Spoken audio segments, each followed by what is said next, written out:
Welcome to our series, The Bhagavad Gita for All. Namaskar.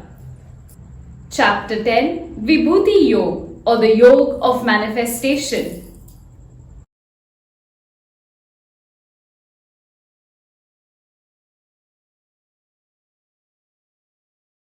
The play of vidya or knowledge. Going by our last video, I hope you've all been trying to practice living in the now. It might be hard for you to wrap your head around this, but it's always nice to try your hand at something new, right? Let's now take a look at knowledge in a different depth today. Vidya is valid knowledge, the one that cannot be contradicted, a learning that you acquire through intuition. Vidya has prominence in all of our texts in the Hindu philosophy. Vidya is derived from the Sanskrit word vid, meaning to reason upon, to acquire, to find, or to understand. Vidyadaan, or the gift for the sake of education, during the Vedic period was considered to be the best amongst all gifts, higher than the gift of land. In one of the verses, Shri Krishna mentions the qualities essential in humans. There's a list for women and a list for men. But a rounded personality is one that possesses both types of these qualities. Shri Krishna lists 7 qualities as virtues of women. 3 qualities are extrinsic, meaning external to a human being. These are fame, prosperity, and good speech. The rest 4 are intrinsic or internal to a human being. They are memory, intelligence, courage, and forgiveness. 7 women mentioned in our ancient Hindu texts are the actual names of these virtuous qualities. 5 daughters of Prajapati Daksha: Kirti or fame, Smriti or memory, Medha or intellect, Dhriti or courage, and Shama or forgiveness. Add to that sage Bhrigu's daughter Shri, meaning wealth, and Brahma's daughter Vak, meaning speech. These qualities are his vibhutis, says Shri Krishna. Shri Krishna's vibhuti.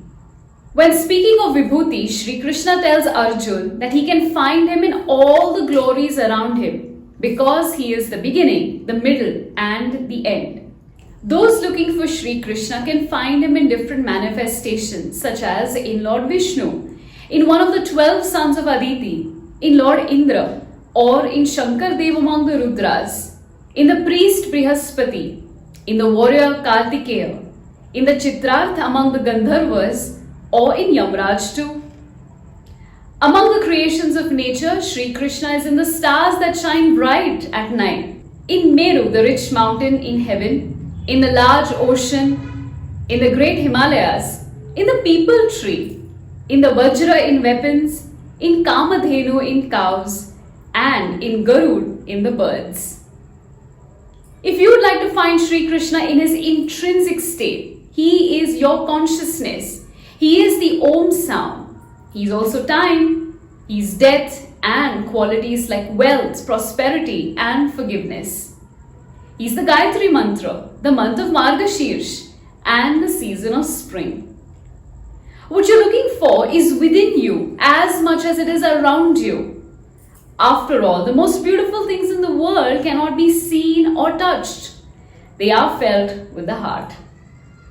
Hindu mythology and its members. Our Hindu mythology offers so much for us to learn. A fascinating aspect from our mythology is the varied references to the animals and the storytelling thereof. Shri Krishna mentions a couple of these in the chapter Vibhuti Yog. Wouldn't you want to know more about these fabulous birds and the beasts? Great, let's get started then. First off, we have Airavat, or the elephant of the clouds. Guarding the gates of Devlok, the abode of the Hindu gods, this white, 4-tusked elephant is the vehicle of Indradev. There's a story about how once a demon named Vrutra captured the waters of the earth, leaving it barren and dry. Indradev came after Vrutra on Airavat. Whilst in the battle, Airavat placed his trunks into the depth of the ground, sucked water from the reservoirs, and sprayed it in the clouds.